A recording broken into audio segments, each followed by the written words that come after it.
guys. So I hope you've all been doing really well. I know it's been a while since I've done a long form video on here. School has just started, soccer practice has just started. So I've been really busy, especially as an assistant coach. I've been driving all over the state to go to games, and it's just been chaotic. Fun, very fun, don't get me wrong, but chaotic.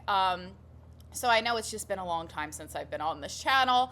I also got a new foster cat recently. She's super cute and adorable, but still really shy, so you may see her running in the background at some point, but she's a total doll baby. But yeah, I've been quite busy. So I wanted to do a brief video today all about solo travel because that is my expertise. I've traveled solo to North America, to Europe, to Japan. And I know I have a lot of people on this channel who are new to solo travel and they're not entirely sure whether or not it's worth it. So what I'm going to do is I'm going to give an overview of whether or not solo travel is worth it, if it's something that you may want to try, as well as link to resources from my blog all about the subject. And I'll put that in the description below, so feel free to check that out. All right, so let's get started. Solo travel, is it worth it? Well, it depends on you.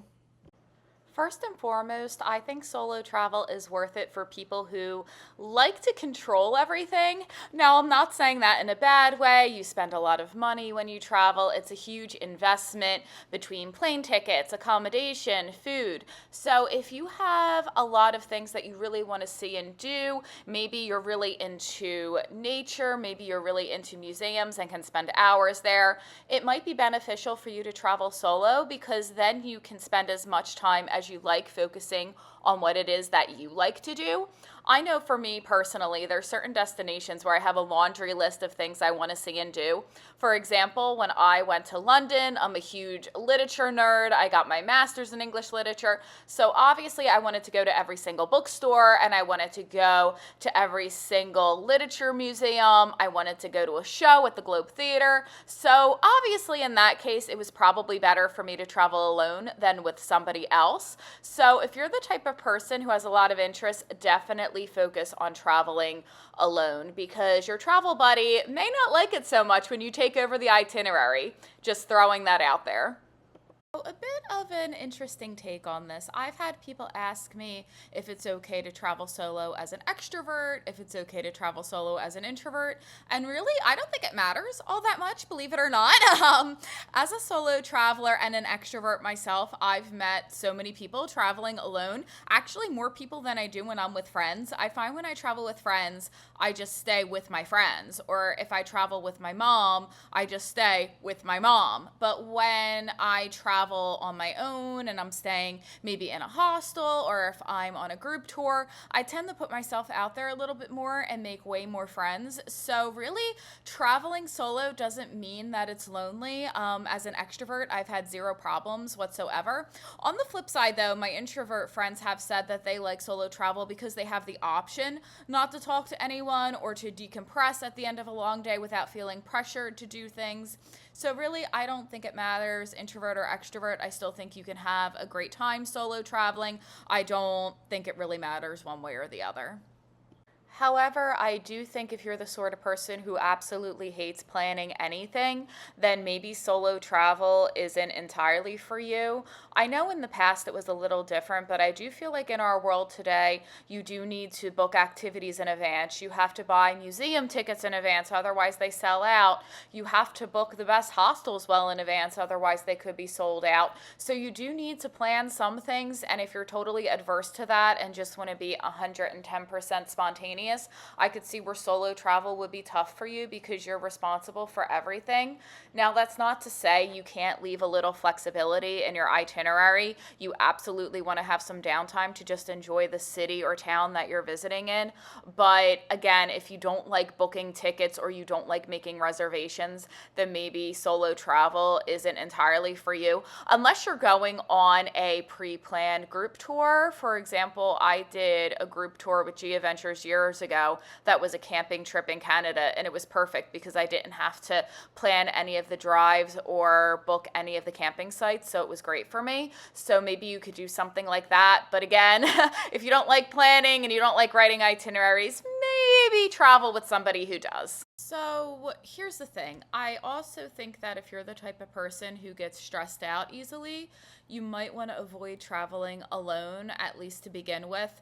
I know that this might ruffle a few feathers, but you need to be able to go with the flow and not get overly upset when things go wrong, because things do go wrong when you travel alone. I've lost track of how many times my flights have been delayed or outright canceled. And if you really feel like you would struggle with that and just completely not know what to do and melt down, I mean, it's okay. We're all different. We all process emotions differently, but that's not really conducive to solo travel when you're responsible for everything. And you have to be able to go with the flow when things go wrong. Like, for example, I got lost in Tokyo on the metro during rush hour because I got on the wrong train and I had to switch trains, and it was hot and it was crowded and it was terrible. But you know, things happen. You just have to deal with it. And I can think of another example. When I was solo in Lisbon, the trains were on strike, and people who wanted to spend a day trip in Sintra had their day trips canceled. So you have to be able to go with the flow and laugh and bounce back when these things happen. And if you can't do that, then I would recommend either traveling locally first, or maybe just travel with friends or in a group. And I don't know why that thumbs up happened. I guess this does that. Yeah, it does. I'm sorry, guys. I didn't realize that that would happen. But yeah, if you can handle stress well, then yeah, travel solo, have fun. But if you're somebody who feels stressed really strongly, then I would maybe go with a friend or go with a guided tour, because you don't want to put all that pressure on just you. Now, let's talk about money, because for a lot of people, they're not sure if solo travel is worth it financially. And I have to say, if you can afford it and money is not an issue, then it's 1,000% worth it. However, something that does kind of suck is solo travel can be more expensive than if you're traveling with friends or family. And the big one with this is accommodation. If you're traveling with a friend, you can split the cost of a hotel room and it will drive down the price.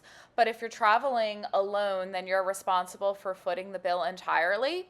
So my advice for this is, if you have a good credit score, maybe look into some travel credit cards to open up to start using points and miles for your airline of choice or for your hotel chain of choice. That can bring down the cost a little bit. You can also research hostels if you're not opposed to sharing accommodation space with somebody. But I know that that isn't for everybody, so definitely take a good hard look at your finances, and also think about places that you can go that will cost a little less. For example, when I went to Japan, I was lucky because the exchange rate worked in my favor. But if I were to do a solo trip in Switzerland, for instance, it would be a lot different. So definitely consider your finances, and if you can afford it, solo travel is 1,000% worth it. If you're more on a budget, then just do a bit more planning when it comes to your solo trips.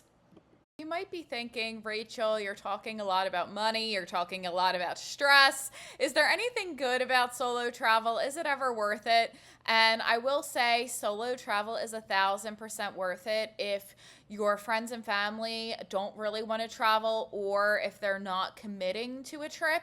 Now, I promise I'm not crapping all over your friends and family. People have different priorities. And for some people, they would really love to travel, but work doesn't give them the time off, or they don't have the money. However, at the end of the day, that's not your problem. And if you really do want to travel, then go alone. You don't have to wait for anybody.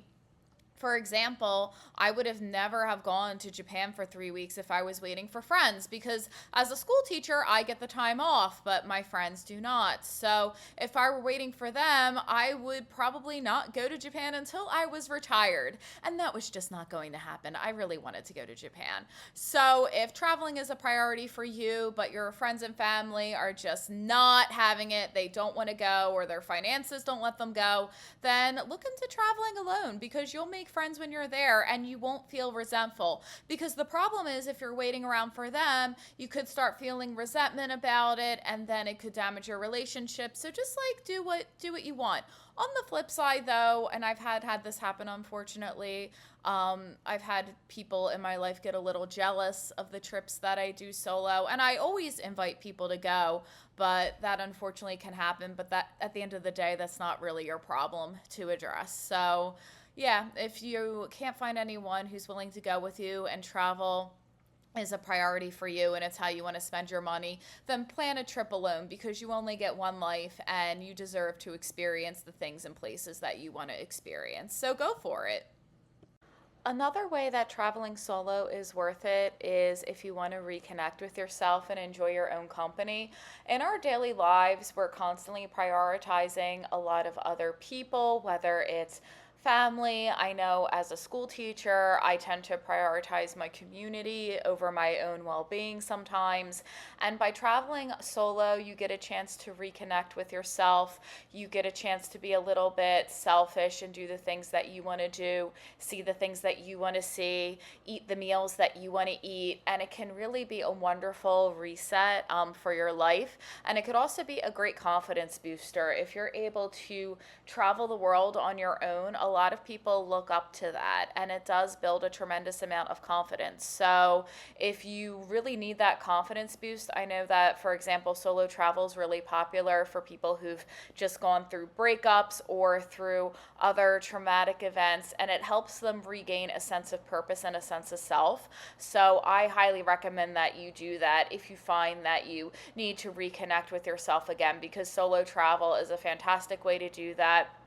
I promise that it's not lonely and it's not depressing. You may have moments of loneliness. I'm not going to say that you don't, but overall, it's just a very inspiring experience, and you do have a deeper appreciation for yourself and what you're capable of. And I think in a world where we're constantly focused on taking care of other people, this can be tremendously important to find balance. So yeah, I know it's always been a confidence boost for me, and I hope it is for you as well. So I really hope this video helped you decide if solo travel is worth it. Personally, and I'm sure you can guess this, I absolutely think that it's worth it. If you have a destination that you've always dreamed of visiting, then why not go alone if you can't find anyone to go with you? I really think that most places are possible to visit alone. Like I've said, I've traveled solo around Europe, around Japan, around Canada, around the United States, and every solo trip I was taught something new and exciting. So I really do think that you can do it too. If you need more advice about traveling solo, you're always welcome to check out my blog. I've written extensively about different places to go alone. You can also send me an email. You can follow me on Instagram if you have any questions. But at the end of the day, I do think it's worth it, even if it is a little scary. And the only warning that I'll give you is once you start traveling alone, you'll be addicted to it. Like once you realize you don't have to follow anybody else's schedule, or you don't have to ask anybody else if they can travel on this date, you'll find yourself booking a lot of plane tickets. So again, be mindful of your budget. Don't go like crazy, but it's so worth it. It's amazing. I think travel is one of the best things in the world, and solo travel is super duper fun. So definitely reach out if you have any questions, and I'll see you in the next one. Take care. Bye guys. Have a good week.